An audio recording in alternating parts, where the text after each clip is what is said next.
Thank you, sir. Carl, thanks a lot. And, thanks for having me again this year. This is my second year here moderating a panel. So, this is one of my favorite topics. So today's topic, so welcome to the Digital Davos 2022. Our topic today is ESG crypto innovations. And we've got an all-star lineup. My name is Matt Bird. I'm your moderator. I'm the CEO of Compro Worldwide, host of syndicated Traders Network show and ESG News. Our panelists today are Connor Davis, CEO and co-founder of Blue Byte, Nick De La Forge, who is a partner co-founder of Planet A Ventures, an impact and green crypto company, Dr. Oliver Krause, co-founder of Unlimited Inc., U Inc. Ventures, and Graham Wallington, CEO of Wild Earth. Guys, is everybody here? Yes, but you have to enable video, Carl. I have to enable video. Oh, okay. Yeah. Hold on a second. The video has to be enabled by the host. Okay, so video. Do I have to actually go to my settings? I don't know. Carl, can you? No. There we go. Hi. Hey, Oliver. Hi. Let's see. Who else is that? Graham? Yep. Hey, good to see you again, Matt. I don't see you, Nick. No, I'm here, but I can't turn on my camera. Now it worked. No. Fantastic. Nope. Yeah. And Connor, is that you? Indeed it is. Hi guys, gentlemen, welcome. Apologies for the technical glitch there. All right, so I tell you what, let's get into this. We've got limited time today, and we've got four of you here, and we have a lot of innovation to cover. And I want to start off with the two most disruptive and transformation forces in the capital markets today that are shaping our economies are ESG and crypto. In fact, 2 days ago, CNBC said that the crypto markets are totally disrupting the indexings and the ETF markets. And I think about a year ago, if I'm right, the idea of combining crypto and ESG from a energy standpoint wasn't even a conversation. And here we are today, looking at crypto being the most disruptive force in ESG, which is disrupting the capital formation and access to capital and governance and social governments. And here the two are. And coming off the last panel, talking about carbon credits, I think when we think about ESG, we think where it starts, and we think about climate, and we think about carbon. So Dr. Oliver Krause, I'm going to turn the first question to you. Tell us a little bit about tell us about what you're doing over at the carbon stablecoin. And can you tell us a little about yourself and what you're doing the carbon stablecoin and how that's going to be affecting our carbon footprint? Yeah, thanks, Matt.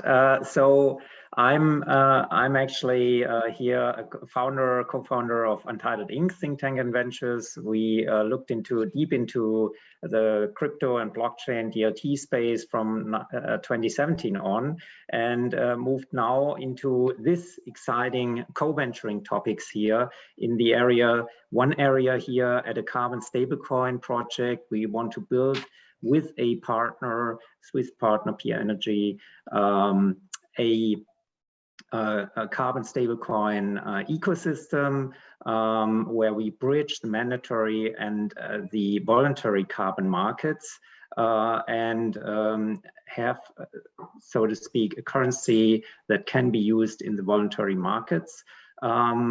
And a second venture where we actually help a synthetic fuel company to make their product more accessible by a broader audience, also through tokenization. So how does that work? Basically, the idea here is to, rather than a company like big brands that currently offset their carbon footprint through direct investment of fiat currency into a project, for instance, planting trees, that's quite popular, although it's not very effective. We would then rather take their fiat currency, buy a certificate from the mandatory carbon market, especially here in the EU, because that's one of the most effective carbon markets, reduce the supply there, and thereby force the companies that have to participate in this market to invest more into carbon reduction technologies, and issue with that certificate a carbon stable coin to a big brand who would then, for instance, invest into the certificates provided by the synthetic fuel company, which is an ecosystem partner here. And like that, the money that is spent has, so to speak, a leverage. That's the basic idea behind the concept. You know, that's amazing. Nick De La Forge, you're with Planet A Ventures. You are impact investing, green crypto investing. You're hearing Oliver. Tell us about from your vantage point as a fund, from an impact investing fund.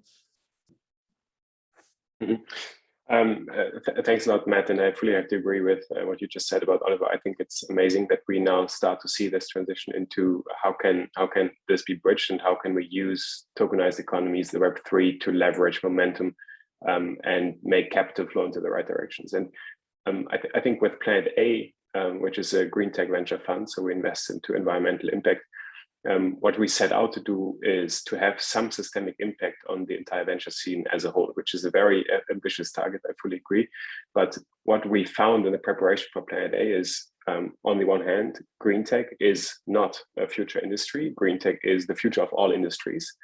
And once you start to accept that we fundamentally have to overthink how we produce energy, store it, how we produce food, how we get from A to B, and so on, you start to understand that we will fundamentally transform every aspect of our lives.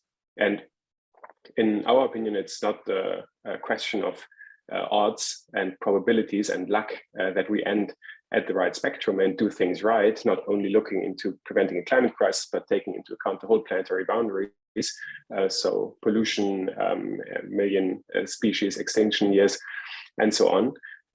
But we have data at hand to measure all of this and forecast it into the future. And so what we do with Planet A is we're not only a team of economists, but we're also a team of scientists, and we conduct something called life cycle assessments, which is basically the gold standard for impact measurement. What you do is you take into account all materialistic and energetic inputs which are needed to create a certain product, such as my phone, and then you end up with the entire resource consumption over the entire life cycle of the product. So resource sourcing, transportation, production, the actual use phase, and end of life scenario.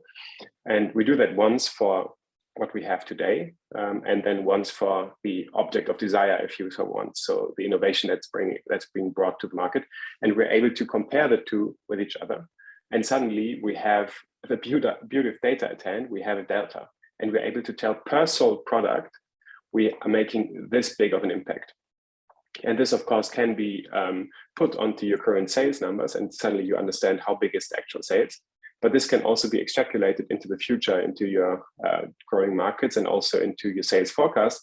And suddenly you're able to say, okay, this really has a chance of being one of the biggest impact drivers that we have. And we think that there's going to be a correlation between the biggest impact drivers and the companies which are going to perform exceptionally well in the classical sense, meaning that they're profitable and become enterprises. To now bridge this into crypto, LCAs can be applied anywhere. So the obvious example is to compare a couple of different consensus mechanisms, such as proof of work with proof of stake, for example, and you end up with a certain delta that you can compare. And so what we as Planet A do at the moment is we do a lot of equity investment, and I, as an angel, have been investing into the entire crypto space for the past 6 years, and I'm currently building a more and more profile thesis on how big is the actual overlap between crypto, the Web3, so to say, and sustainability. Can these two worlds be combined? And this is where I now want to close the circle back to what you said about Oliver. I think it's amazing that smart people find ways to do exactly that in a sustainable fashion. That's well said. That's amazing. So you've actually grown from, okay, so you start off in the seed round, and you're actually doing private equity placements at this point. No, we only do early stage investments. So we also do what VCs have avoided for the longest time. We also invest into hardware. So Oliver was already talking about synthetic fuels. We invested into a company called Ineratech, which is one of the world market leaders when it comes to the production of e-kerosene. And so this is really nitty-gritty tough tech. And our strategy is that we like to come in at a bit of a later point when we have feasibility on the concept itself and are able to provide help through scaling. And so when it comes to software, this is what we as a team have been doing for the past combined 100+ years. And we feel incredibly confident at making good calls at a very early stage, so pre-seed or seed. Oh, excellent. Outstanding. Congratulations. Well, when we're talking about efficiency in green and impact, I'd like to transition over to Connor. Connor Davis, you're building an outstanding a platform. You're mining, you're looking for renewable energy to build out impact computing. Can you tell us a bit about what you're doing there and some of the impact you guys have been having early on? Yeah, I mean, for us, I mean, we started our whole operation in 2018 when everybody was running out. We saw it was the time to rush in, and at the time, we said, okay, we see the amount of energy being used, and for me, it was very important not only to find obviously cheap energy and 100% reusable energy, renewable energy, but also then to think, okay, how can we then reuse this energy? So what would be the criteria for picking a location? So it would have to have captive energy they can't get away from there. It had to be 100% renewable energy. Then we kind of said, okay, well, we can now start creating jobs, decentralized, basically, because a lot of the jobs that are usually created, for example, in Norway, everybody tries to pull all the energy down to Oslo. And so we're going and we're saying, no, let's try and, for example, where we are now is an old mining town.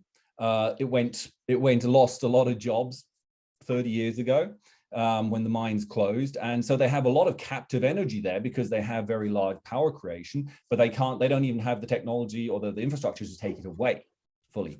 So we're going and saying, okay, we're going to use the energy here, right? You don't have to transport it off to England and sell it and lose 30% on the way. No, you can use it here.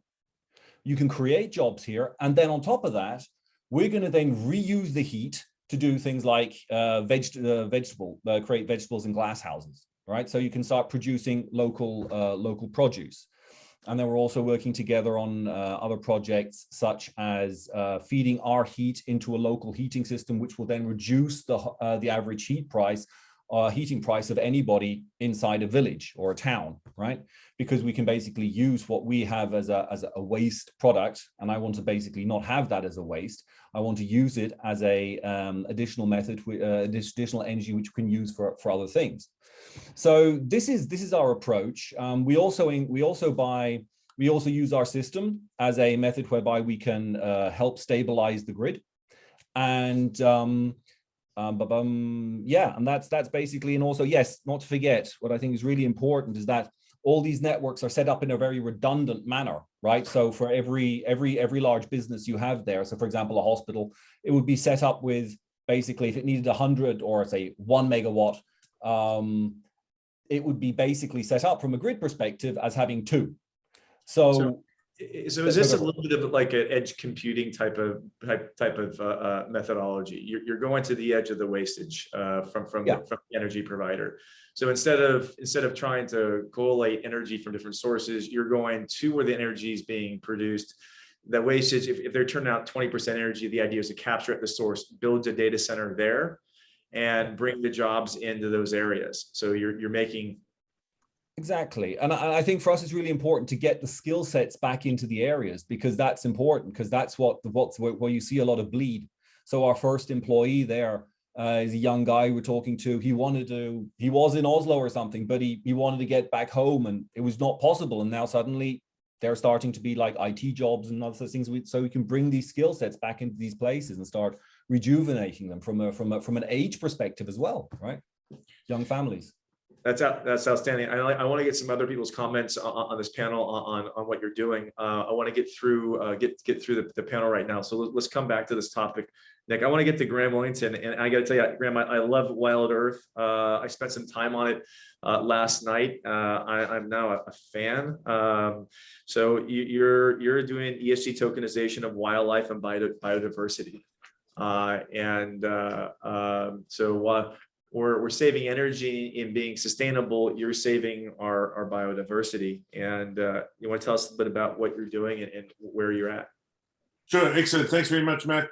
It's a real privilege to be here with you guys on this panel, and thank you for that. Very briefly, Wild Earth is on a mission to increase the value of nature, and we do that by scaling ecosystem services, by feeling like you're in nature without scaling the harm that we have in the process. We run a television channel where we broadcast 8 hours a day live. We reach 5 million people per month around the world. And we really focus on making people feel like they're on safari themselves, so they can enjoy the feeling of being in nature. And what we've done now is we've kind of taken this to the next step by launching a non-fungible token project where we create a collection of non-fungible tokens for individual animals that we know well, that are part of our library, that we've gotten to know. And we open a minting window. The first minting window opens on the 28th of January, lasts for 3 days. And what we do in that time is we allow people to mint NFTs from a contract specific to that animal, where 40% of the primary price goes to the custodians of the habitat on which the animal lives. And then we collect 8% of each future resale price as a royalty that we then send back to the custodians as well, to create an incentive for the conservation of productive wildlife habitat. Essentially, if we want to save wild animals and conserve them, we need to incentivize the custodians of the landscape in which these animals live and provide them with an alternative revenue stream to the consumptive revenues of hunting. And even tourism can become consumptive when scaled too much. And we're really just trying to use non-fungible tokens as a way to encourage the conservation of biodiversity. It's outstanding. You know, I want to, Nick, you on a prep call that we had, everybody, Nick had used an amazing term. We're using nature itself as collateral. I mean, this is would this be a good example of this? Well, the greatest proof of work that you will find is when nature mints a leopard into existence. That animal is an incredible proof of work. The amount of energy, the amount of the entire ecosystem is required to be able to mint, so to speak, and sustain that very non-fungible animal into existence. So this is really the tokenization of nature. Yes. If I may, I might have a comment here. So basically, what got us into building a non-sustainable economy, an economy which is operating outside of the planetary boundaries, is basically that we're not able to build an economy which has an actual incentive alignment. So it's completely clear that the behavior of past generations is responsible for what we're facing now. And we haven't been able to build sustainable systems which were actually able to align these timelines with one another. And crypto offers that possibility. So for example, there is a fantastic project out of Berlin. It's called Nature 2.0. It's completely conceptual, but what they basically do is they give an identity to each tree. The tree stores carbon, and then the tree sells these carbon credits and pays for its rent. It's conceptual, and also there's flaws in that, because trees at some point they stop growing, and we enter the entire discussion about permanency and how to make sure that trees remain after the period, after 20 years on average, until they stop growing. But crypto itself, or blockchain itself, offers the possibility of doing these incentive alignments. And I think this is what fascinated me the most about crypto, is how complex and gamble-proof systems one is able to create if thoroughly thought through the entire process. And I think this is why this is so interesting, because it really offers a chance of aligning timelines. It offers a chance of making people profit. And I fundamentally believe that we have to use capitalism, which got us into this situation, to get out of the situation, to align incentives and make sure that current generations benefit from a sustainable behavior, next to everything else that's happening around regulation, customer behavior change, innovation, and so on. I couldn't agree with you more, Nick. I think that's actually the fundamental point, is that the sophistication that's now possible in terms of being able to program these smart contracts on the blockchain allow us to build very much more sophisticated instruments than were ever conceived beforehand. And because they are decentralized and immutable, the opportunity to remove trust is a concern in these complex systems. We're just at the beginning of what's possible. Maybe if I can add if I might add one topic. So tokens as incentive machines comes to my mind here. That's one thing. And to your point, Graham, removing trust, I'd rather rephrase that in terms of moving trust to software. So trust is moved to the software layer and replaced by software. That's what it actually is, and that's the power of blockchain DLT. 100% agreed, Oliver. Okay, this is great. Moving it along, Connor, what's needed to get these data servers, the data co-location facilities moving? Well, I think in general there's there's going to be a certain change in mindset. I'm now talking from we do both crypto mining, and we've now got a partner for whom we're doing sustainable computing for AI use. So, but they're both energy intensive, so that's why it fits so well together. But I think in general there has to be a change in attitude from a miner's perspective, because if you just think about it, you can't go into a country like Norway and say, hey, I want to put in 100 megawatts. Yeah, because the meaning of 100 megawatts, especially if you compare it to China, right? You got 8 million people in Norway, you've got 1.6 billion in China. Somebody who comes from China, where it's just shut down, right? Mining was shut down, and says, yeah, I had 100 megawatts or 200 or 300 megawatts there, and now I want it, for a perfect location, Norway, right? It has a complete different meaning, right? Because that country has 8 million people, and yes, it has a lot of energy, but it's not going to be able to compete with a country that was supporting, 1.6 billion with its energy, right? So the whole attitude has to change from this grow the whole time to a perspective of, every megawatt I use, what impact can I create? So, because for me, Bitcoin mining is impact investment tool where I can say, okay, for 1 megawatt, because it's also the same question that I get asked by the grid providers, is like, okay, if I give you a megawatt, how many jobs am I going to create? If I give a megawatt to someone else, what jobs are they going to create? So I think the attitude has to go there where you say, okay, yes, 100% renewable energy, but then also, every megawatt I use, how often can I reuse then the steps of energy? And I think it's, what has to be done, I think it's happening on its own. I don't think a huge amount has to be done, because where people don't see the added value, there is in the end going to be pushback, and people are not going to want it. I think it's just a natural, I think the system is there, it's just, and is catalyzing itself. The people running the data centers, and I just say data centers as a whole, because data centers can use the same approach. It doesn't just have to be Bitcoin mining, right?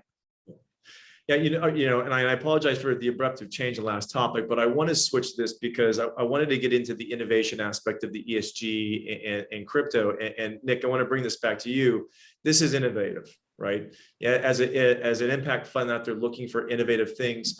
Like what are the things that as an impact fund you're looking for, and what should other entrepreneurs out there in the crypto space be? How should they be looking at the market? Is Connor right on where he's looking? Is the approach spot on? I mean, what can we learn from this?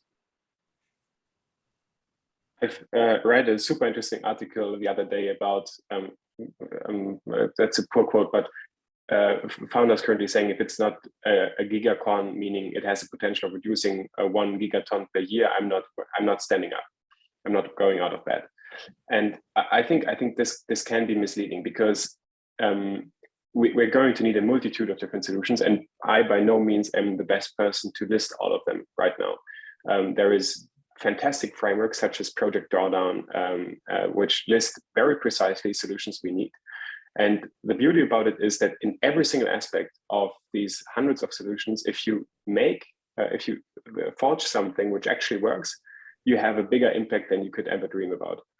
And so I think if we go back to the aspect of tokenization, or where the overlap between crypto and sustainability is, we have a couple of examples which now become very clear.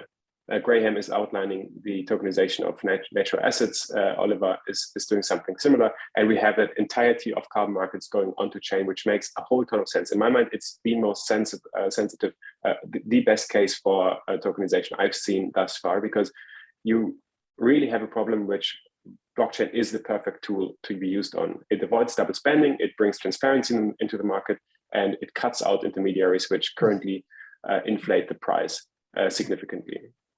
And so I'm super excited for everything that is to come. Oliver, what's your take on this? Well, I can only, I would say, concur.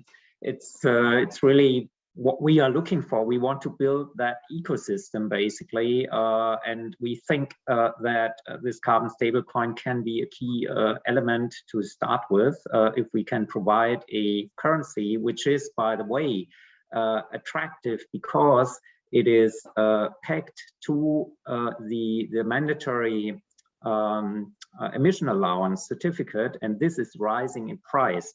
But actually, your fiat currency, US dollars or euro, is falling in price. So it becomes very attractive actually for a buyer of such a carbon stable coin to hold it and also invest it when for instance, a big brand would pay either Graham to offset their Romanian carbon footprint, or Connor, for instance, to offset their remaining carbon footprint, then Connor or Graham would be incentivized to hold this carbon stable coin because they know it's going to rise in price over time, as opposed to some euro or US dollars. I think I believe in that, that there's a chance to make that work, and that's what we are trying to build there. And how about Graham? You have something to say about this? I think it's very exciting, as we mentioned earlier, and Nick made the point, is that we've got this incredible new technology that's like Pandora's box, and there's a lot of things we can do with it, whether it's carbon stable coins or NFTs linked to the tokenization of wild assets. But we're at the very beginning, and this is a very high risk stage, because we're going to establish in the minds of the public and the world what can be done with this technology. And if we get it wrong, and if we have scam artists, or if we mess it up in these early stages, we will seriously delay the ability for this to achieve its potential. So it's very exciting, but unfortunately there are huge numbers being bandied around, and that worries me, that we could make mistakes here that could cost us a lot of time. So with great potential comes great responsibility as well. Maybe I'd like to throw something in there. I mean, I see your point, but on the other hand, I think if you look at anything that's happened in this market, there will be a burst. There will always be a bubble burst. It's like the internet. There will be a bubble burst, but that means people were interested in the first place. That's a confirmation that it was good. And then you're left afterwards with the Amazons, with the eBays, with the Googles, with, whatever, PayPal, all these, that's the ones you're going to be left, except in the crypto world, right? So I think, yeah, you're going to find some scam artists. There always is. Where there's money, where there's money, there's going to be scammers, but I think it's just going to prove that there is a value in this technology. So I'm hopeful in that sense. So am I, Connor. So am I. From my vantage point, I work with a lot of organizations, big and small, and when we start getting into bubbles, I think the big differentiator between a bubble and something material is really true adoption. Is there stickiness in the model? Is there stickiness? Do you have real customers? Is there people using the platforms? Is there transactions going on? As long as that there's something to fill that bubble and it could create some mass as organizations and these ideas have mass, I think that it mitigates any risk, even if it starts off as a vaporware of an idea. As long as they can reverse it into a solid business, it will find its way. So, but okay, so let's transition this. How much time do we have right now? I know that we've got limited time. Oliver. I think we almost reached now the end, because I see Carl, who is I think still on mute. Somebody's gearing up to say something. Well, then, I guess I'll wrap this up. Everybody, look, it was highly thought-provoking. It was intriguing. I hope we have a chance to do this again. For those who joined halfway through or who've been from the beginning, this has been ESG Crypto Innovations, and we've covered ESG impact computing and renewable energy. We've covered impact investing and green crypto investing. We covered ESG crypto and green energy and ESG tokenization of wildlife and biodiversity.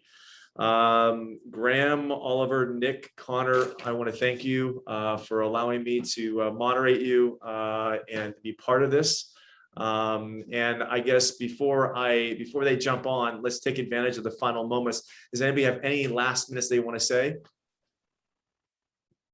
Yeah, from my side, I'm intrigued by the diverse solutions we heard, and I'm really looking forward to engage with you guys in the near future. Thank you very much for the opportunity. Sure. I just wanted to echo that. Thanks a lot. Thanks. Thank you guys as well. Thank you guys. Okay.